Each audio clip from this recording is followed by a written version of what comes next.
करते हैं। उमर इब्न अब्दुल अजीज़ का दौर है, उमर इब्न अब्दुल अजीज़ का दौर है और सुबह ईद होने वाली है, चांद हो चुका है, चांद हो चुका है, सुबह ईद होने वाली है। उमर इब्न अब्दुल अजीज़ की बीवी कहती है देखो आपके पास भी कपड़े नहीं है पहनने को, मेरे पास भी नहीं है, हम और आप तो पुराने कपड़े पहन लेंगे, लेकिन बच्चा नए कपड़े की जिद कर रहा, बच्चे के लिए तो नया कपड़ा होना चाहिए, पड़ोस के बच्चे नए कपड़ा पहनेंगे और अमीरुल मोमिनीन का बेटा पुराने कपड़े। कहा मेरी बीवी बैतुल माल से मुझे इतनी तनख्वाह नहीं मिलती कि मैं उससे अपने बच्चे को नया कपड़ा पहना सकूं। बीवी ने कहा अमीरुल मोमिनीन ने 1 महीने की तनख्वाह एडवांस ले लीजिए, अगले महीने मत लीजिएगा। का बीवी मशवरा अच्छा दे रही हो। होता है कभी कभी लोग किसी के यहाँ काम करते हैं, साहब मेरी बीवी बीमार, 1 महीने की एडवांस तनख्वाह दे दो, हम धीरे धीरे कटा देंगे, कोई बुरी बात नहीं है अगर मालिक राज़ी हो जाए तो। अबू मूसा उमर इब्न अब्दुल अजीज़ ने एक लेटर लिखा और अपने खादिम से कहा जाओ बैतुल माल के कैशियर से कहना ये लेटर दे देना, वो तुम्हें 1 महीने की तनख्वाह एडवांस दे देगा। अमीरुल मोमिनीन खुश थे, उमर इब्न अब्दुल अजीज़ के 1 महीने की तनख्वाह एडवांस, और वो तो मेरा खादिम है, वो तो दे ही देगा, जब हमने ऑर्डर दे दिया, लिख के दे दिया तो वो दे देगा। जैसे ये लेटर कैशियर के हाथ में आता है, उसने पढ़ा खजांची ने, उसमें लिखा है कि कल ईद है, मेरे बच्चे के पास नए कपड़े नहीं है पहनने के लिए, लिहाजा मुझे 1 महीने की तनख्वाह एडवांस दे दो, अगले महीने मत देना, उस महीने के अंदर काट लेना। उस खजांची ने उस लेटर को पढ़ने के बाद अंदर जाकर उसी लेटर के पीछे कुछ लिख दिया और लिखने के बाद उसको लिफाफे में बंद करके क्या जाओ इसको दे देना उमर इब्न अब्दुल अजीज़ को। कहा उन्होंने 1 महीने की तनख्वाह एडवांस मंगाई, कहा मैंने इसका जवाब दे दिया है, इसका जवाब वो पढ़ लेंगे, उसके बाद आप आना, अगर इसके बावजूद वो मंगाएंगे तनख्वाह मांगेंगे 1 महीने की तो मैं दे दूँगा, मैंने उसमें कुछ सवाल किया है। खादिम लिफाफा लेकर उमर इब्न अब्दुल अजीज़ के पास पहुंचता है। उमर इब्न अब्दुल अजीज़ ने कहा क्या उसने 1000, क्या उसने 1 महीने की तनख्वाह एडवांस नहीं दी? का पता नहीं, इस लिफाफे में कुछ रख दिया है। लिफाफा खोला तो क्या देखते हैं कि मेरे ही लिफाफे, मेरे ही लेटर के पीछे कुछ और लिखा है। उसको पढ़ते हैं, उसमें लिखा हुआ है उमर इब्न अब्दुल अजीज़ अमीरुल मोमिनीन, आपका हुक्म सराखों पर, आपको 1 महीने, 5 महीने, 6 महीने, आप जितनी कहें उतनी तनख्वाह मैं देने के लिए आज़ाद हूँ, मैं देने के लिए तैयार हूँ। अमीरुल मोमिनीन, आपने लिखा है कि मेरे बच्चे के पास नए कपड़े नहीं हैं पहनने के लिए, इसलिए मुझे 1 महीने की तनख्वाह एडवांस दे दो, अगले महीने काट लेना। लेकिन आपने ये नहीं लिखा अगले महीने तक अगर आप जिंदा न रहे, अगला महीना शुरू होने से पहले अगर आपका इंतकाल हो गया तो 1 महीना जो एडवांस तनख्वाह आपके पास जाएगी, इस तनख्वाह को वापस कौन करेगा? उसका ज़मानती कौन है? उस तनख्वाह को बैतुल माल में जमा कौन करेगा?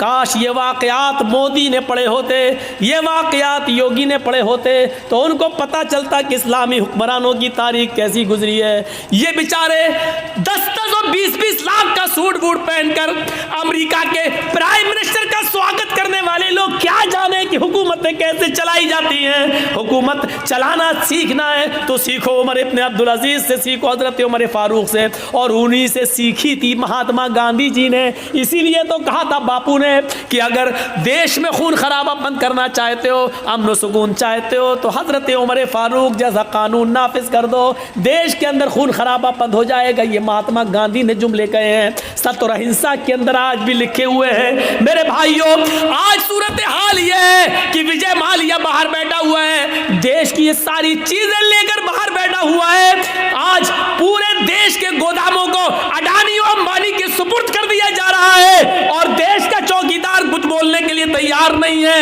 हजारों करोड़ की अफीम और गांजा और चरस बंबई के एयरपोर्ट, बंबई के पोर्ट पर समंदर के ऊपर पकड़ी जा रही है, लेकिन मेरे भाइयों उसके मंगाने वाले को, उसके मालिक के को आज तक पूछने के लिए भी नहीं बुलाया जा रहा है। आज इस तरीके से हुकूमतें चल रही हैं। एक हुकूमत वो भी थी कि हजरत उमर फारूक का बेटा मुल्क के शाम के अंदर था और उसने रात के अंदर खजूर को, रस को सड़ाया, निचोड़ा, वो नबीज बन गया। सुबह होते होते उसके अंदर नशा आ गया, उसको मालूम नहीं था और उसने नबीज पी ली। उमर फारूक के बेटे ने नबीज पी ली, शराब की एक किस्म है, उसको मालूम नहीं था कि ये सड़ चुकी है और इसमें नशा आ गया है। जब वो पी लिया तो उसमें नशा आ गया।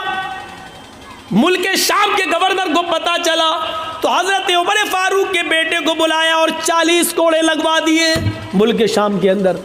लेकिन मदीने में जब उमर फारूक को पता चला कि मेरा बेटे ने शराब पी ली और यह भी पता चला कि 40 कोड़े लग गए, लेकिन इसके बावजूद लेटर लिखा अमर इब्न आस को कि मेरे बेटे के लिए मैं घोड़ा भेज रहा हूँ स्पेशल, उस घोड़े से मेरे बेटे को जल्दी वापस मदीने भेजा जाए। बेटा खुश था कि मेरे अब्बू ने कोई अर्जेंट काम के लिए बुलाया। जब अमर इब्न आस ने उस स्पेशल घोड़े से उमर फारूक के बेटे को भेजा, बेटा जब आया तो उसको उसकी माँ से नहीं मिलने दिया, कहा इसको हिरासत में लो। हिरासत में ले लिया अपने लखते जिगर को, अपने बेटे को, और उसको कहा जल्लाद से कि कोड़े लगाओ, 40 कोड़े इसको मेरे सामने मारो। बेटा कहता है अमीरुल मोमिनीन, आए अब्बू जान, एक जुर्म की 2 बार सजा कैसे? 40 कोड़े की सजा तो मैंने मुल्क शाम में खा ली है, धोखे से नशे वाली चीज पी ली, इसके बावजूद मैंने 40 कोड़े वहां खा लिए, फिर यहां क्यों मारा जा रहा है? कहा पहला जल्लाद 10 कोड़े मारेगा, उसके बाद दूसरा मारेगा, क्योंकि 10 के बाद वो थक जाएगा, फिर जितनी जोर से मार पड़नी चाहिए उतनी जोर से मार नहीं पड़ेगी। 40 कोड़े दूसरे जल्लादों से पड़वाया। बेटा कहता रहा अब्बू जान, एक जुर्म की डबल सजा, ये बेइंसाफी है। हजरत उमर कहते रहे बेटे मुझे अमर इब्न आस पर भरोसा नहीं है, का अल्लाह की कसम उन्होंने कोड़े मारे लगवाए, हाँ मैं जानता हूं कोड़े लगवाए, लेकिन मेरा दिल कहता है कि अमर इब्न आस ने रियायत बरती होगी, जितनी जोर से कोड़े मारना चाहिए उतनी जोर से नहीं पड़े होंगे, इसलिए कि आप अमीरुल मोमिनीन के बेटे हैं, उमर फारूक के बेटे हैं, ये सोचकर जल्लादों ने हल्के हल्के कोड़े मारे होंगे। आज असली कोड़े अब पड़ेंगे तुम्हारे ऊपर। जब अपनों को सजा देने का रवाज था तो जराइम बंद थे, जब अपनों को बचाया जाता है तो जराइम का अंबार लगता है और जराइम पैदा होते हैं। सीखो, हुकूमत ऐसे चलती हैं। आए उमर इब्न अब्दुल अजीज, आपको अगर 1 महीने की तनख्वाह दे दूं एडवांस, अगले महीने अगर आप जिंदा नहीं रहे, इंतकाल हो गया, तो 1 महीने की ये तनख्वाह वापस कौन करेगा? हजरत उमर इब्न अब्दुल अजीज रोने लगे और अपनी बीवी से कहने लगे, बीवी, जिस अमीरुल मोमिनीन का कैशियर इतना ज़्यादा अमानतदार हो, इतना ज़्यादा अल्लाह से डरने वाला हो कि वो अपने अमीर को भी, अपने हाकिम को भी सवाल कर रहा हो, तो मुझे उम्मीद है कि इंशाअल्लाह 1 दिरहम की बेईमानी नहीं होगी। मेरा बच्चा कल पुराने कपड़े ही पहनेगा। 1 महीने की तनख्वाह में एडवांस नहीं लेंगे, क्योंकि हमें ये मालूम नहीं है कि अगले महीने हम जिंदा रहेंगे भी या नहीं रहेंगे। मेरे भाइयों, ये वाक़यात हमें झंझोड़ देते हैं, ये वाक़यात हमें झंझोड़ देते हैं अंदर से। वो कौन सा मंजर था? यही उमर इब्न अब्दुल अजीज थे, जिनकी बीवी हामिला थी, पेट में बच्चा था, और आप जानते हैं डॉक्टर कहते हैं कि जिसके पेट में बच्चा हो उस औरत को खाते पीते रहना चाहिए, क्योंकि माँ जो खाएगी वही बच्चे को बनेगा। लेकिन यहाँ 4 दिन से माँ को कुछ नहीं मिला। डर हो गया कि ये बच्चा कहीं मर ना जाए पेट में, माँ खाएगी तो बच्चे को लगेगा, जब माँ ही भूखी है तो बच्चा तो वैसे ही मर जाएगा। उमर इब्न अब्दुल अजीज की बीवी कहती हैं अपनी खादिमा से, खादिमा, तुम्हारे मालिक तो मुझे कुछ देंगे नहीं, ऐसा करो बैतुल माल से में चली जाओ, और सुनो ये वाक़या झंझोड़ देगा, बैतुल माल में चली जाओ, 1 प्याला दूध वहाँ के खजानची से, कैशियर से ले आओ, देखो अगर मैंने दूध नहीं पिया, कुछ खाया नहीं, तो पेट का बच्चा मर जाएगा जो अमानत है। रात की तारीकी में खादिमा निकलती है और बैतुल माल के कैशियर से कहती है, बैतुल माल के खजानची से कहती है कि 1 प्याला दूध दे दो। हमारी मालिकन उमर इब्न अब्दुल अजीज़ की बीवी को हमल है, पेट में बच्चा, 4 दिन से कुछ नहीं खाया, बच्चा कहीं भूख की वजह से मर न जाए, बच्चा अगर मर गया तो ये बहुत बड़ी जिम्मेदारी होगी, 1 प्याला दूध दे दो। उसने जल्दी से सुना उमर इब्न अब्दुल अजीज़ की बीवी हैं और पेट में बच्चा है और 4 दिन से कुछ नहीं मिला, तो उसने सोचा बच्चा ना मर जाए, जल्दी से 1 प्याला दूध दे दिया, जाओ ले जाओ। रात का तकरीबन यही टाइम होगा, 2:30 उमर इब्न अब्दुल अजीज़ उठ चुके थे, कुएं के पास बैठकर वज़ू बना रहे थे। उन्होंने दरवाज़ा खुलते हुए देखा। थोड़ी देर के बाद देखते हैं कि एक औरत, हमारी खादिमा, चादर में कुछ छिपाए हुए चली आ रही है। उमर इब्न अब्दुल अजीज़ ने देखा कि वो मेरी बीवी के कमरे में चली गई। ये पीछे से कमरे में जाते हैं तो कहते हैं कि तुम कौन? कहा मैं आपकी खादिमा। क्या दे रही हो मेरी बीवी को? क्या देखते हैं कि मेरी बीवी के हाथ में दूध का प्याला है। उमर इब्न अब्दुल अजीज़ ने कहा तुम्हें उस ज़ात की कसम जिसके कब्ज़े में हम तुम दोनों की जान है, जब तक मुझे हिसाब न दे दो कि ये दूध कहाँ से आया, मैं तुम्हें पीने की इजाज़त नहीं देता। उमर इब्न अब्दुल अजीज़ की बीवी ने दूध का प्याला रोक लिया। कहा अमीरुल मोमिनीन, मेरी नीयत पे शक मत करिए, 4 दिन से सिर्फ पानी पी रही हूँ, खाने पीने को कुछ नहीं है। आपकी अमानत मेरे पेट में पल रही है, अगर ये भूखी रह गई, अगर मुझे कुछ नहीं मिला तो इसकी भी परवरिश नहीं होगी और ये पेट में मर जाएगा। इसलिए मैंने 1 प्याला दूध बैतुल माल से मंगवा लिया। फरमाया मेरी बीवी, बैतुल माल के 1 प्याला दूध को लेने के लिए हमें बैतुल माल के सारे मुसलमानों को जमा करना पड़ेगा। जब वो हमें खुशी खुशी इजाज़त दे दें कि 1 प्याला दूध तुम अपनी बीवी को दे सकते हो, तब तुम्हारे लिए जायज़ होगा। बिना उनकी इजाज़त के हम तुम्हें दूध नहीं दे सकते। का अमीरुल मोमिनीन, आपने इतने दिन खिदमत की है, क्या आपको इजाज़त नहीं देंगे? देखिए मुझे डर है कि ये बच्चा कहीं मर न जाए, इसलिए मुझे पीने की इजाज़त दीजिए। अच्छा चलिए उधार ही सही, जब आपको तनख्वाह मिलेगी तो 1 प्याला दूध वहाँ वापस कर दिया जाएगा। उमर इब्न अब्दुल अजीज़ कहते नहीं नहीं, ये बिना इजाज़त के दूध लिया गया है, इसलिए इसको भी लेने के लिए इजाज़त लेना पड़ेगी। ये दूध यहाँ लाओ। जब छीनने लगे तो बीवी देना नहीं चाह रही थी और कसम देकर कहती है आपको अल्लाह का वास्ता 1 प्याला दूध पीकर इस बच्चे की जान बचा लेने दीजिए मुझे। उमर इब्न अब्दुल अजीज़ ने दूध का प्याला छीन कर दोनों हाथ उसके छोड़ दिए और छीन ही लिया और अपने हाथ में लेने के बाद कहा हरगिज़ नहीं। कहा अमीरुल मोमिनीन, फिर आप यकीन कर लीजिए कि ये बच्चा मर जाएगा, यकीन कर लीजिए कि ये बच्चा मर जाएगा। उमर इब्न अब्दुल अजीज़ ने कहा अगर ये प्याला तुम्हें दे दूँ तो? कहा फिर इस बच्चे के बचने की उम्मीद है। उमर इब्न अब्दुल अजीज़ कहते हैं आंखों में आंसू आ गए। कहते मेरी बीवी, मुसलमानों की अमानत में ख़यानत करके 1 प्याला दूध तुम्हें देकर पिला दिया जाए और उसको पीकर ये बच्चा ज़िंदा है, ये बच्चा ज़िंदा रह सकता है, तो अपने इस पेट के बच्चे से कह दो कि मुझे तेरी ज़िंदगी नहीं चाहिए। अपने इस पेट के बच्चे से कह दो कि मुझे तुम्हारी ज़िंदगी नहीं चाहिए। बीवी, पेट में बच्चा मरता है तो मर जाए, मुझे इस बच्चे की मौत गवारा है लेकिन अमानत में ख़यानत गवारा नहीं है।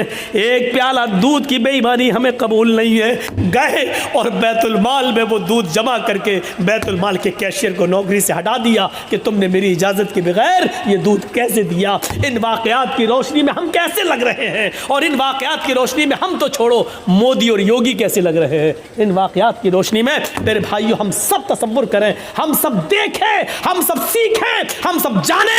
और लाल बथानी वालों, हम बार बार तुम्हारा नाम लाल बथानी कह रहे हैं। नाम उन्हीं का लिया जाता है जिनसे मोहब्बत हो, नाम उनका लिया जाता है जिनके बारे में दिल में जगह हो।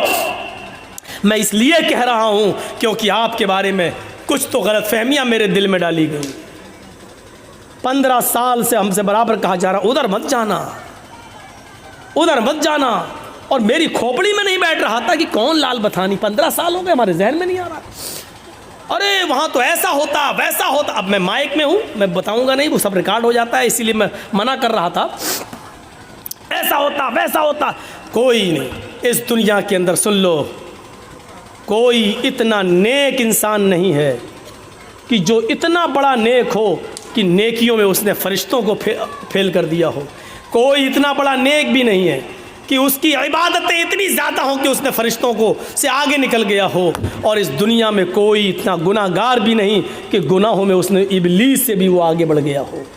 सुन लो, हम और आप बीच में हैं। न तो इतने नेक हैं कि हम जिब्राइल को फेल कर दें, न इतने हम नेक हैं कि फरिश्तों की इबादत से बढ़ जाएं, न इतने बड़े हम गुनाहगार हैं कि हम इब्लीस को पीछे कर दें।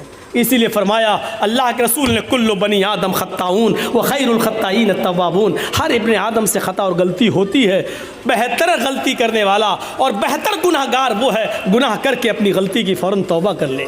जानबूझकर गुनाह नहीं, धोखे से गुनाह हो जाए तो अपनी गलती की फ़ौरन तौबा कर ले और अपने रब को मना ले, अपने रब को राज़ी कर ले। लाल बतानी के लोगों, सुना है मैंने, अल्लाह करे कि ये चीज़ गलत हो, अल्लाह करे जिसने मुझे बताया हो ये चीज़ गलत साबित हो जाए। सुना है कि जहां भू माफियागिरी चलती है, जहां हम दूसरों की जमीनों पर कब्जा किए हैं, जमीन मेरी 4 बीघा है और हम 20 बीघा के मालिक बने बैठे, जहां ये बुराई हमारे अंदर है, वहां शराब नोशी भी बहुत ज्यादा बड़ी हुई हमारे समाज में, मुआशरे में। जिसने मुझे बताया, अल्लाह करे कि ये खबर गलत हो, लेकिन अगर सही है तो समझ लो कि ये बहुत बड़ा जुर्म अजीम है। अभी सुन लिया, हजरत उमर फारूक ने अपने बेटे को भी कोड़े लगाए और क्या कहा कि मुझे अमर इब्ने आस पर शक है, ऐसा हो सकता है कि उन्होंने रियायत बरती हो। मेरे भाइयों, शराब इतना बड़ा जुर्म अजीम है, पहले तो ये हराम नहीं हुई, और जब हराम हुई तो आपको मालूम होना चाहिए इसको किसी मजबूरी में और किसी बीमारी में भी पीने की इजाज़त नहीं दी अल्लाह के नबी सल्लल्लाहु अलैहि वसल्लम ने। शायद आपको मालूम होगा, उमर फारूक का ज़माना था, अमीरुल मोमिनीन का ज़माना था, उसमें एक बहुत बुज़ुर्ग एक सहाबी थे जिन्होंने बहुत लंबी उम्र पाई है। उस सहाबी का नाम है कुदामा इब्ने मज़ून। सहाबी का नाम है कुदामा इब्ने मज़ून। बहुत बुज़ुर्ग हो गए थे, इन्होंने अल्लाह के नबी का ज़माना भी पाया, फिर नबी अकरम के इंतकाल के बाद अबू बकर खलीफा बने, उनके भी ज़माना पाया। अबू बकर के बाद उमर फारूक आए तो उमर फारूक का भी ज़माना इन्होंने पाया। उमर फारूक के दौरे खिलाफत में ये काफ़ी बूढ़े हो गए थे, बहुत कमज़ोर हो चुके थे। ये अपने बच्चों के सहारे उठते थे और चलते थे, मस्जिद में जाते थे। कभी कभी जब तबीयत ठीक होती थी तो लाठी का सहारा लेकर मस्जिद में अपने आप पहुंच जाते थे, लेकिन चलते थे लाठी लेकर ही। एक रात में इनको बहुत शदीद दर्द हुआ और उस दर्द ने इस बुजुर्ग सहाबी को की नींद हराम कर दी। करवट तक बदलने में बेचैनी हो रही थी, दर्द से कराह रहे थे, लेकिन सवाल यह कि रात में तबीब कौन मिलेगा, हकीम कौन मिले, नहीं था। तो घर में पुराने ज़माने की एक शराब की बोतल रखी हुई थी। किसी ने कहा, कुदामा इब्ने मज़ून से, घर में किसी फ़र्द ने कहा कि एक काम करिए अब्बू, ये थोड़ी सी शराब आधी बोतल पी लीजिए, इतनी पी लीजिए कि आपको नींद आ जाए। होता ही है, आदमी जब दर्द से कराता है तो डॉक्टर टेबलेट दे देता है, नींद की गोली दे देता है, वो आप खा लीजिए, सो जाएंगे। याद रखना, नींद की गोली खाना और शराब पीना दोनों एक दर्जे में दाखिल है। लेकिन डॉक्टर जब नींद की गोली तजवीज़ कर दे तो जितने पावर की लिखेगा उतने पावर की दवा आप इस्तेमाल कर सकते हैं बतौर दवा के। शरीयत इस बात की इजाज़त देती है। डॉक्टर ने लिखा है हल्के पावर की 0.25 और हम खा रहे हैं 0.5, यानी डबल पावर की, तो आप ये शराब पी रहे हैं, ये जुर्म है, फिर आपका, फिर गुनाहगार हैं आप। डॉक्टर अगर आपको लिख रहा है 54 भर की और आप खा रहे हैं 98 भर की, तो इसका मतलब ये है कि आप शराब पी रहे हैं। डॉक्टर के मशवरे के मुताबिक, डॉक्टर वो भी MBBS MD डॉक्टर जो दवाओं में माहिर, झोला छाप नहीं जो साइकिल लेके दौड़ते रहते हैं और ख़ुद मरीज़ ढूंढते हैं, इनका ये नहीं, इनको तो खुद ही नहीं मालूम होते कि कौन से पावर की दवा इस्तेमाल की जाए। तो कुदामा इब्ने मज़ऊन को किसी ने कहा कि आप शराब पी लीजिए, इतनी पी लीजिए कि आपको नींद आ जाए, क्योंकि मजबूरी है, आप दर्द से कराह रहे हैं, आप कम से कम आराम से सो जाएंगे। कुदामा इब्ने मज़ऊन ने सोचा कि हाँ चलो मजबूरी है, दर्द की वजह से, हम कोई शराबी थोड़ी हैं, हराम हो चुकी है, लेकिन दर्द हो रहा है तो बतौर दवा के हम इसको इस्तेमाल कर लेते हैं। तो कुदामा इब्ने मज़ऊन ने बुढ़ापे में थोड़ी सी शराब पी ली, इतनी पी ली कि उनको नींद आ गई। धीरे धीरे ये खबर अबू हुरैरा को पता चली, अबू हुरैरा रज़ी अल्लाह तआला अन्हु के ज़रिए दूसरे सहाबा को पता चली, फिर दूसरे सहाबा के ज़रिए सुबह होते होते शाम होते होते ये खबर हज़रत उमर फ़ारूक को मिल गई। हज़रत उमर फ़ारूक को मिली कि कुदामा इब्ने मज़ऊन ने इस बुज़ुर्गी में शराब पी ली। सुबह हुई, दूसरा तीसरे दिन उनको बुलाया गया। अपने बेटे सहारा देकर आए। कुदामा इब्न मज़ून उमर फारूक के सामने खड़े हैं और देखिए, तुम तो तंदुरुस्ती में शराब पीते हो, कुदामा इब्न मज़ून बूढ़े हैं और बीमारी में शराब पी ली थी।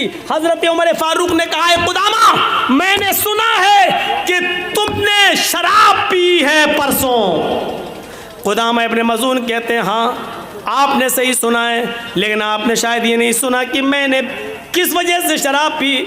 रात में कोई हकीम नहीं मिला और दर्द ने मुझे बेचैन कर दिया था, तो मैंने सोने के लिए, नींद आ जाए और दर्द से मुझे छुटकारा मिल जाए, इसलिए मैंने इतनी शराब पी ली थी। हज़रत उमर फारूक ने एक मीटिंग बुलाई और कहा, तुम लोग बहुत से साहबा अल्लाह के नबी के ज़माने में भी मौजूद थे, आज मुझे ये बताओ क्या अल्लाह के रसूल ने कभी किसी सहाबी को मजबूरी में भी, किसी बीमारी में भी शराब पीने की इजाज़त दी है?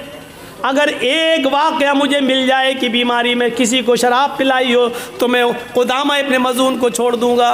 लेकिन किसी भी सहाबी ने जवाब नहीं दिया। सब ने कहा कि मजबूरी में भी और बीमारी में भी अल्लाह के नबी ने किसी को शराब पीने की इजाज़त नहीं दी। कहा कुदामा तुम्हें सज़ा मिलेगी और 40 कोड़े तुम्हें पड़ेंगे। कुदामा इब्न मज़ून तैयार हो गए, ठीक है फिर मारिए। बुढ़ापे में जो आदमी खुद खड़ा होने के लायक न हो, उनके बेटे उनको खड़ा कर देते हैं। अबू हुरैरा और दूसरे सहाबा कहते हैं, अमीरुल मोमिनीन, एक बुज़ुर्ग आदमी को, एक बूढ़े आदमी को जो अपने पैरों के बल खुद खड़ा होने के लायक नहीं है, ऐसे आदमी को आप सज़ा कैसे दे सकते हैं? उनको मालूम नहीं था मजबूरी में पिए। हज़रत उमर कहते हैं, अबू हुरैरा अपनी बात अपनी पॉकेट में रखो, या मुझे मजबूरी में शराब पीने की कोई दलील दे दो कि अल्लाह के रसूल ने कभी किसी को बीमारी में शराब पीने की इजाज़त दी हो, और जब तक ये दलील नहीं दोगे मैं किसी की बात नहीं मानूंगा। तो फिर मीटिंग होती है और उस मीटिंग में ये होता है, आए अमीरुल मोमिनीन, सारे सहाबा कहते हैं अमीरुल मोमिनीन एक बात है, सज़ा मिलनी चाहिए इनको, चलो मैं भी कहता हूँ मारो, लेकिन अभी ये बीमार हैं, अभी चलने के लायक नहीं है, बिस्तर पर बैठकर नमाज पढ़ रहे हैं, दवा इनकी चल रही है, हफ्ता 10 दिन की इनको मोहलत दे दो, थोड़ी सी ताकत इनके अंदर आ जाए, जब ये अपने से लाठी लेकर चलने लगे तब इनको 40 कोड़े मार देना। अभी बेचारे चलने के लायक नहीं है, कल तो इनको दर्द ही हो रहा था और आज ये बेचारे अपने बच्चों के सहारे पर खड़े होकर यहाँ तक आए हैं। हज़रत उमर फारूक ने कहा, सॉरी मैं तुम्हारी इस पेशकश को भी नहीं मान सकता। मान लो मैंने इनको 10 दिन की मोहलत दे दी, 15 दिन की मोहलत दे दी, एक मुजरिम मेरे सामने खड़ा है और मैंने उनको 20 दिन की 10 दिन की मोहलत दे दी, लेकिन उस मोहलत से पहले मैं ही इंतकाल कर जाऊं तो कल क़यामत के दिन मैं अपने रब को क्या जवाब दूंगा? जब मेरा रब कल मुझसे पूछेगा मुजरिम मिल गया था फिर तुमने सज़ा क्यों नहीं दी, उसकी सज़ा को मुलतवी क्यों कर दिया, ये सज़ा आज ही मिलेगी। और फिर हज़रत उमर फारूक ने 2 लोगों के सहारों पर हज़रत कुदामा इब्न मज़ून को खड़ा कर दिया और उसी बीमारी के अंदर उनको 40 कोड़े मारे गए। 40 कोड़े पड़ने के बाद कुदामा इब्न मज़ून की हड्डियां इतनी कमज़ोर हो गई कि फिर वो 1 साल, 1.5 साल, 2 साल जितने दिन जिंदा रहे फिर वो लैट्रीन बिस्तरी पे किया करते थे, फिर वो खाना बिस्तर पे खाया करते थे, फिर वो पूरी ज़िंदगी बिस्तर से उठ नहीं सके और मस्जिद में नमाज पढ़ने नहीं जा सके। उनकी फिर पूरी ज़िंदगी की नमाज़ें मस्जिद के अंदर ही, घर के अंदर बिस्तर पे हुई और उनके घर वालों ने उनको उसी बिस्तर पर लैट्रिन कराई है, फिर उसी बिस्तर पर उनका इंतकाल होता है। ये सब कुछ बर्दाश्त कर लिया, लेकिन हज़रत उमर फारूक ने उनकी सज़ा मुलतवी नहीं की। आप अंदाज़ा लगा सकते हैं, एक बूढ़े आदमी को भी सज़ा दी गई, 40 कोड़े मारे गए, जबकि उसने बीमारी में और मजबूरी में और दर्द की वजह से शराब पी, लेकिन कुदामा को भी सज़ा दी जाती है। मेरे भाइयों, फिर हम तो नौजवानी के आलम में शराब पी रहे हैं, हम कहाँ हैं, हमारी हैसियत क्या है?